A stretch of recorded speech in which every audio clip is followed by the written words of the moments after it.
everybody, I'm Av here with another paint pour video.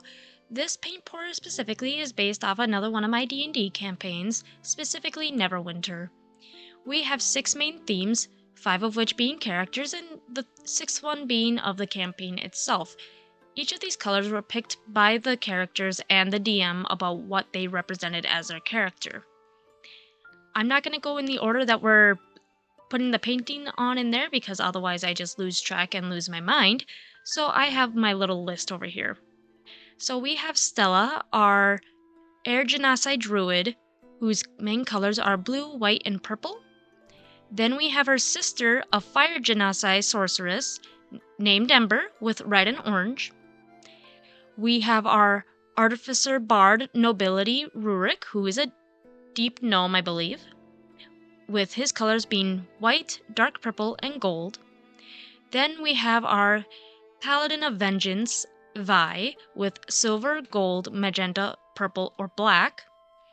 Then for the campaign, we have purple and black as the overall theme, and green, gold, and silver for my Wood Elf Ranger, Solaria. And yellow for, last but not least, our Turtle Bard, Yordle Von Tortle. We all love him. I layered the colors in however I desired, though I tried not to keep too many colors similar together. I do think that I should have probably used a bit more green, red, and orange as I went through this process, just because the end result didn't have a whole lot of those colors, though I am very happy with how these turned out. With how this painting specifically turned out. I used a few different shades of purple, and I only used the one shade of red because it was just such a deep red that usually spreads out so far that I'm surprised it didn't. I had 2 shades of white. I had a regular titanium white, and then I had a metallic white as well. And I didn't really have a whole lot for metallics in this color. I had the silver, the iridescent orange, and the metallic white. And I don't know how it's going to turn out when it dries. I look forward to it. I think those will add a nice little touch because that metallic white tends to blend in and seep with other colors, but we'll see. I also used 2 types of gold. One was a dark gold and one was a lighter gold. And then I used a springtime blue to represent Stella. I had a dark violet, a regular purple, and then I think I had a Benozintine. As you saw there, I had a little bit of a crust from my red that dropped in there that I managed to scoop out without much trouble.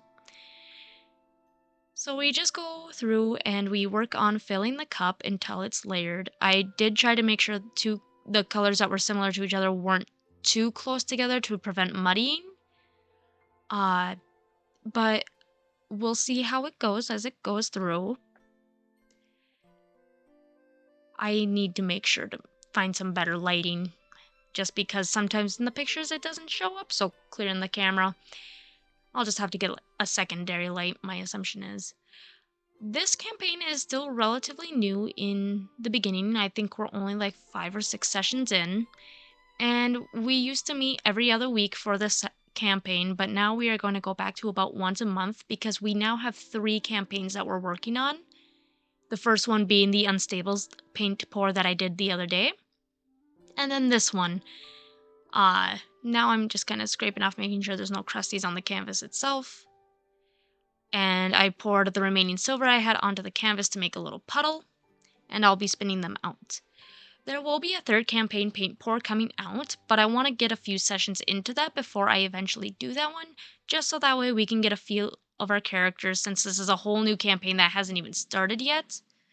But we'll be doing 3 campaigns a month, so you'll be seeing 3 paintings eventually. And I will be posting other paintings as well. I just haven't really gotten a chance to get into much of it due to work. So once I had the silver there, I torched it just to make sure there was no air bubbles that'll ruin the painting in the future. And then I realized I was going to do a flip cup, and then I did a puddle, which isn't necessarily smart, so I had to move really quickly to flip the canvas over, put it on the cup, and then flip it back. So then I centered the canvas. I do like the cells that are appearing on the side there, but I realized that I don't really have a whole lot of silver enough to be a satisfactory puddle, so I just put that black on there because I was almost done with that bottle and I needed to wash it out and clean it anyway. So I used what I had left to create more of a puddle. I grab a flat popsicle stick and I just go and smooth it out along the edges to make sure that it's gonna help the paint from the cup pour around the rest of the canvas. I'm not necessarily too concerned about getting around the edges, just because of the fact that once the paint has reached those edges with the puddle that I'm spreading around, it shouldn't have too much trouble. So I'm not too concerned about how it looks because the puddle is going to be some of the first to go, so I wasn't too concerned about that. I wipe off the stick so that way it doesn't cause a mess when I put it down, and then I go and release the seal on the cup, moving it around in circles so that way it goes evenly around. I'm really liking the cells in this one, especially with the lacing near that center. I grab my blowtorch again, and then we just torch it up just to pop any extra air bubbles and get some more of those cells to form. And then we spin. Get a nice good spin, watch it spread out. That one corner is mostly white with a bit of silver with a bit of black. But I'm liking that so far. It gives it kind of a nice space vibe, which is really good because our our party decided that we were gonna use polymorph on a couple things and turn them into quokkas, adorable little creatures, and then we sent them off into the void of space, I guess, to die because we didn't want to fight them.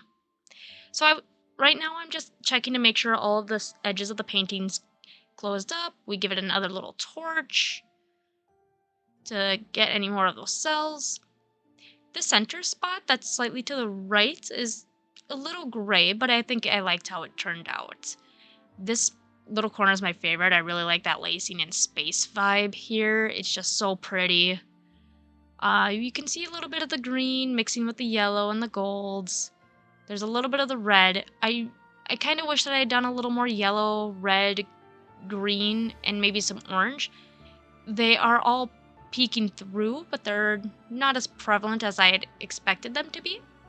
Though I'm not complaining, I do enjoy it. Especially the way they pop through with the lacing and mixing with the other colors. It really created a space vibe that I'm pretty happy with, just because this campaign is very shenanigans, and it amuses me so much. And I look forward to seeing you at the next one. Bye!